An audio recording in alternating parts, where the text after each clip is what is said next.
Oi, gente! Tudo bem? Meu nome é Ariel, eu tenho 22 anos, sou do Mato Grosso, uma cidade chamada Sinop. Sou acadêmica de medicina veterinária, tô quase me formando aí, falta um semestre, pouquinho. Tinha falado no vídeo anterior, que pra eu falar mais devagar, pra eu respirar um pouquinho, vou tentar colocar em prática isso. Eu tinha postado um vídeo há uns 5 meses, 4 meses atrás, sobre as consequências da terapia hormonal, físicas no caso, né? Tava fazendo terapia com acetatos, proterona e o estrogel, atualizações. Tô há um mês sem fazer terapia hormonal, por motivos de perdi o emprego, e daí o estrogel é um pouquinho caro, é uma terapia meio cara. Então, eu tive que dar uma pausa. Mas tá tudo bem comigo nesses quesitos de emprego, dinheiro. Gente, já fiquei em cada situação que eu achei que acabou pra Ariel. Mas sempre dá um jeito. Eu tô inserida na universidade pública, que me dá muitas oportunidades, né? Me ajuda bastante. Surge um projeto aí, 2 projetos, que eu estou inserida, que vai me ajudar. Então já as coisas melhoram. E, enfim, tô com a terapia hormonal pausada, senti diferença, sim, em alguns aspectos da minha vida, principalmente emocional, é claro. Que vocês não sabem, a gente tem uma terapia hormonal para ter não um ciclo, mas ter os níveis de hormônio relacionados a uma mulher cis, a uma mulher com corpo biológico. E dentro da terapia hormonal a gente não tem um ciclo menstrual. Então sempre TPM todo dia, amor. Então era sempre aqui, ó. E daí a gente vai aprendendo a lidar durante o tempo com essas novas emoções, sabe? Com essa tristeza, ou muita felicidade, ou muito choro, ou muito sono. Então era picos de emoções que eu nunca tinha sentido. E a gente tem que aprender a lidar com isso, gente. Infelizmente. Caso você queira fazer terapia hormonal, que você não precisa de estar em uma terapia hormonal para você se sentir mulher, para você ser uma mulher trans, né? E, enfim, quando eu parei durante um mês, senti diferença em alguns aspectos, como eu já falei, na emoção. Não é coisa da minha cabeça, eu senti que meus peitos diminuíram também, mas tá tudo certo, lidei bem com isso, tô lidando bem. E uma coisa que eu não tinha falado pra vocês, mas depois daquele vídeo eu continuei a minha terapia, eu senti uma diferença no meu corpo mesmo, gente. Uma diferença assim, formato do corpo. Eu senti que eu ganhei uma cinturinha. Deixa eu baixar aqui a câmera. Que eu ganhei uma cinturinha, ó, não vou forçar. Ganhei uma cinturinha que eu não tinha, isso aqui. Não tinha mesmo. E daí eu senti essa diferença. E, enfim. E sobre o que mudou na minha vida depois da terapia hormonal. Não vou falar, ai gente, para mudou. Eu já falei isso no primeiro vídeo que eu postei. Eu tava meio tristinha naquele vídeo, meio pra baixo.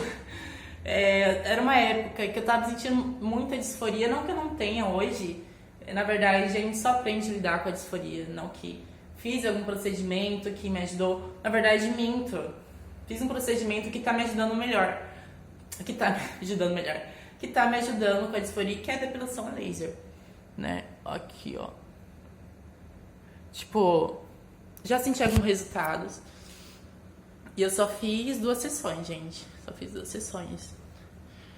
Mas antes, nossa, gente, era tipo muito pelos aqui, e aqui já não cresce, aqui no meio, com 2 sessões. Sumiu os pelos, eu tenho mais aqui do lado. Passei, né, um corretivozinho aqui para gravar o vídeo, para dar uma tampada. E, enfim, isso me ajudou bastante com a disforia. Até porque eu odeio usar maquiagem, gente. Questão de saúde. Sim, eu amo minha pele, amo muito minha pele. E quando eu comecei a transição e tava indo pra faculdade todo dia, e tinha que esconder chuchu, que eu não consigo lidar com pelos no rosto, que eu surto, eu sentia que, sabe, eu tava regredindo, assim. E eu, sabe, eu sou preta, melanina, rejuvenescimento, ai, não sei a palavra. Mas, pô, a pele tem que ser boa, entendeu? E daí eu tava passando maquiagem, não tinha dinheiro pra comprar protetor solar. Então, minha pele tá ficando péssima. Minha pele nunca foi oleosa, começou a ficar oleosa. E daí, é uma grande conquista pra mim, essa depilação a laser. Porque, gente, é sério, eu nunca mais vou usar maquiagem depois que eu terminar. E eu vi que realmente, tipo, eu vou me sentir segura, que não vai ter nada que eu me sinta desconfortável em público. Consequências da terapia hormonal. Sobre relações. Gente, muita coisa muda na sua vida. Muita coisa. Além de você começar a transição e ser uma pessoa diferente perante essa sociedade padrão cis, eu perdi uma invisibilidade que eu amava. Eu amava passar despercebida. Eu amava não chamar atenção. Hoje em dia, amor não tem como. Ainda mais aqui numa cidade que eu moro, não que isso não aconteça em outra cidade, óbvio, acontece em todas as cidades. Mas aqui, gente, realmente é uma universidade pública e o bolsonarismo é a maioria na verdade pública, porque é uma cidade, é uma região. Mato Grosso, agro, fazenda, plantações. É uma região muito de direita, muito conservadora. Então, amor, cheguei no RU assim, ó, todo mundo.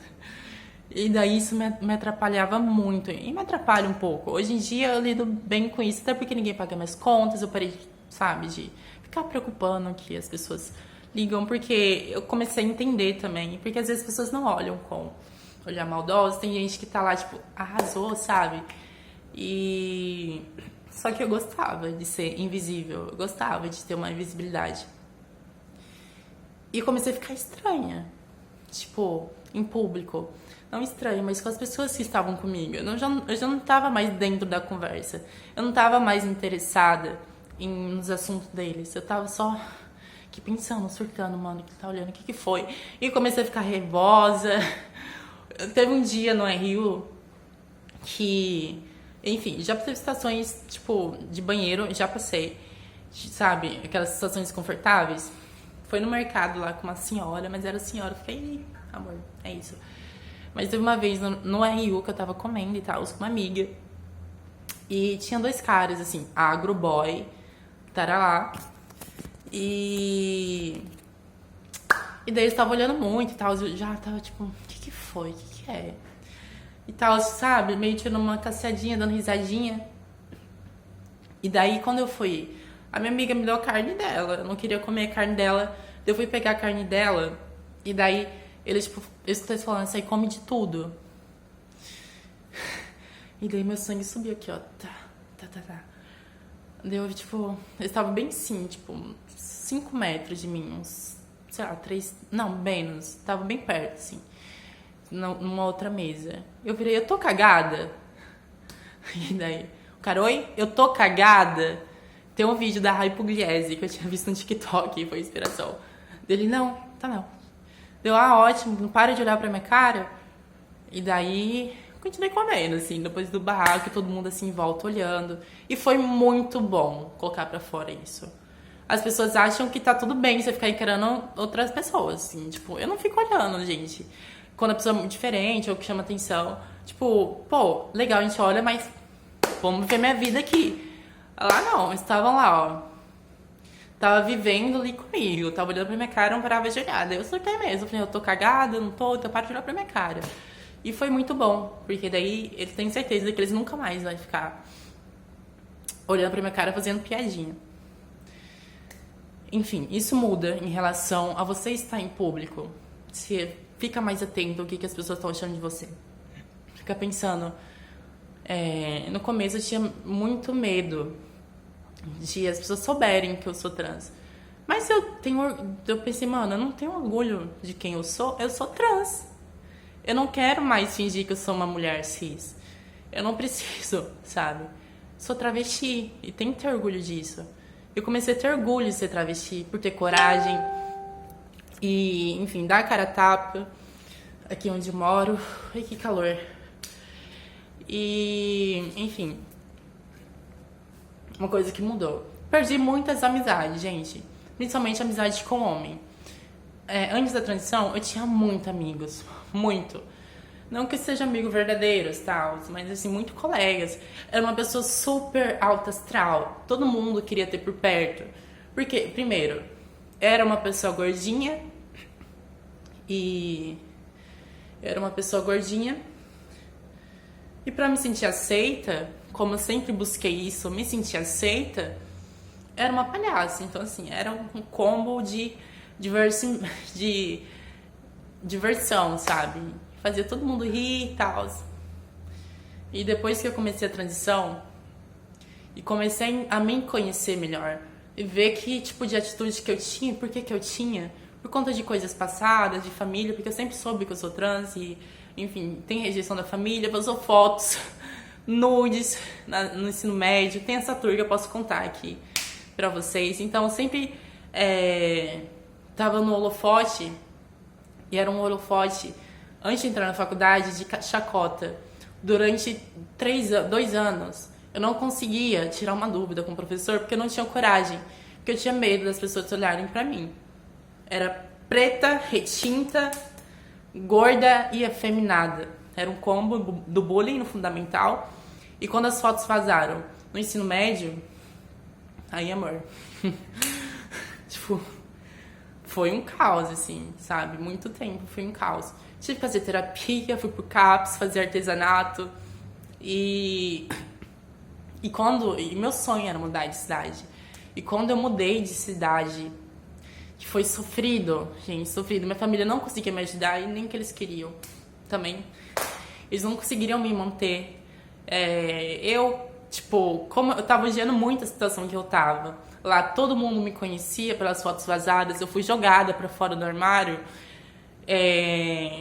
Eu fiquei muito mal no começo, mas depois eu criei um sentimento de raiva e me senti superior às pessoas. Tipo, mano, eu nunca faria isso com ninguém, sabe? De humilhar no meio de todo mundo. Eu lembro que teve uma situação muito chata. Assim, no primeiro dia que eu cheguei atrasada, que eu fui morar com meu pai, quando vazou as fotos, eu estudei 2 meses lá, só que era impossível de morar com ele. Quando eu voltei, todo mundo já me conhecia. E a única carteira que tava sobrando tinha um desenho meu, assim, em uma posição. Gente, foram nudes que eu trocava com meu namoradinho. Todo mundo fez isso em algum momento da vida. E eu mandava fotos, assim, e tinha uma posição lá que eles desenhavam. Enfim, e foi... Durante um mês eu chorava. No segundo mês eu só fiquei fria, não ligava. E no terceiro eu comecei a estudar pro Enem. No primeiro ano eu comecei a estudar pro Enem e comecei a trabalhar. Eu estudava o dia todo, que eu fazia um curso técnico. E eu estudava o dia todo e comecei a trabalhar de noite pra juntar grana, pra eu mudar, porque eu tinha muita certeza que eu consegui. Que o objetivo da minha vida era ir embora daquela cidade. Era provar para as pessoas que não importa o que elas falassem ou apontassem quem eu era, eu ia decidir quem eu era, sabe? Ui, calor, deixa eu só amarrar aqui. E, enfim, juntei essa grana, vim pra cá durante o ano, foi muito difícil, porque eu não tinha auxílio ainda. Essa grana que eu juntei durante 2 anos e meio durou uns 2 meses, gente. Porque a gente paga aluguel e tal, e no começo queria acompanhar a galera, queria ser a galera. Era uma pessoa, ninguém me conhecia, sabe? Era uma personalidade que eu poderia criar. Eu criei uma personalidade de palhaça, e não que eu não tive amizades verdadeiras. Porque eu me apego muito à amizade. E, enfim, criei pessoas... Não fiquei emocionada. Todo esse processo do começo da universidade, da graduação, me aproximei de pessoas que sabem da minha essência, do meu caráter, eu também ensino delas. Mas depois da transição, mudou algumas coisas. Não culpo ela e não elas e não me culpo também. Por muito tempo eu me culpei, porque eu fui chamada de preta braba, que eu fiquei muito reativa. Tive situações que eu fiz a minha transição na pandemia. E durante a minha transição, elas estavam, todo mundo que estava, eu não fui embora para minha cidade porque minha família não me aceita. Então eu tive que ficar aqui na cidade da universidade mesmo, na República. E quando a galera voltou nas aulas presenciais esse ano, eu era uma pessoa diferente. Eu namorei, terminei o relacionamento. Eu tinha mudado, gente. Eu mudei. Eu não era mais uma pessoa super alta astral. Eu era uma pessoa mais reservada, uma pessoa mais madura no que eu falava, nas minhas ações. Eu não parei de ter medo de falar não, de expor minha opinião. E era uma pessoa diferente para elas. Tinha situações que eu não podia corrigir elas em público porque elas se sentiam mal. Como se eu estivesse humilhando ou querendo desmerecer a amizade delas. Mas em todo o processo eu tinha plena convicção que era uma transição para mim e para quem me amava, que estava próximo. Que eu tenho convicção que não é só abaixar um interruptor assim e querer que elas me vissem da forma que eu queria que elas me vissem ou me chamassem. Eu sabia que era uma transição. Eu sabia que era uma transição para elas e para mim. Mas enfim, a gente se machucou muito em várias relações. Eu fui muito machucada e eu comecei a ignorar, não dar mais importância. Talvez elas tenham ficado machucadas também. Mas eu aprendi uma coisa, gente. Quem não consegue ver você em um momento, em uma fase da sua vida, não merece ver sua jornada inteira. E eu comecei a valorizar pessoas que conseguiam me ver além do momento que eu estava vivendo. Era quando eu saí pro mundo, sabe? Esse ano. Foi quando eu saí pro mundo que eu tive coragem de me expor, de me permitir. Enfim, contei toda essa história da transição e com a terapia hormonal e mudou o emocional, que eu fiquei mais fria, mais reativa, que eu comecei a expor mais minhas vontades, minha opinião. A gente perde relações, mas o objetivo desse vídeo, que eu acabei de achar, na verdade, que eu procurei por muito tempo, é que, gente, não se sintam culpadas. Nunca mais se culpem quando você perde uma relação, uma amizade, por causa da sua transição. Não por você ser travesti, mas por causa da sua transição, tá bom?